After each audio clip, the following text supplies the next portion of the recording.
So why do I post TikToks every single day? There's two reasons. The first reason is that I'm trying to improve my communication skills.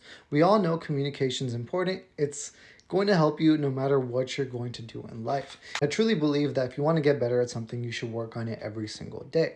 We all know that communication is important, but what I didn't realize is just how important it is until I watched this one video by this creator, Vin Jiang.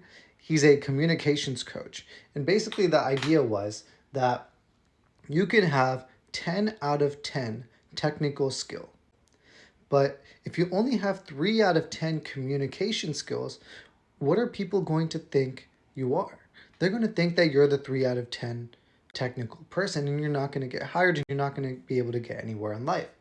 And I was raised in a family where it was very valued to be technically skilled. And I was always raised with the idea that your work should speak for itself. And yes, there is some truth to that, but I didn't necessarily care about the communication side of it until these things started to happen to me where I would have better grades, better extracurriculars, and then someone else who didn't have as good of like stats as I did would get into a better college or would get the job over me. And I realized the reason for that was because they had a better story.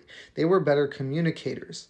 And because I lacked in my communication skills, even though I had the skills, people didn't realize that I had them. So it's almost more important to be able to communicate your skills, even if you didn't have the highest technical ability. Let's say you weren't even 10 out of 10 technical, you were 5 or 6 out of 10, but your communication skills were 10 out of 10, you'd be perceived as a 7 out of 10. So it's kind of crazy how this works.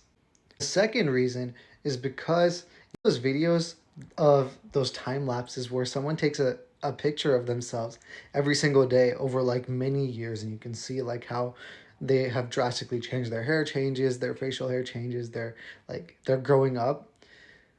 This is that for me on TikTok. If I post a video every single day, if I'm gonna look back on this like years from now, see look how he changed, and I'll probably make one of those time lapse videos. It'll be pretty cool.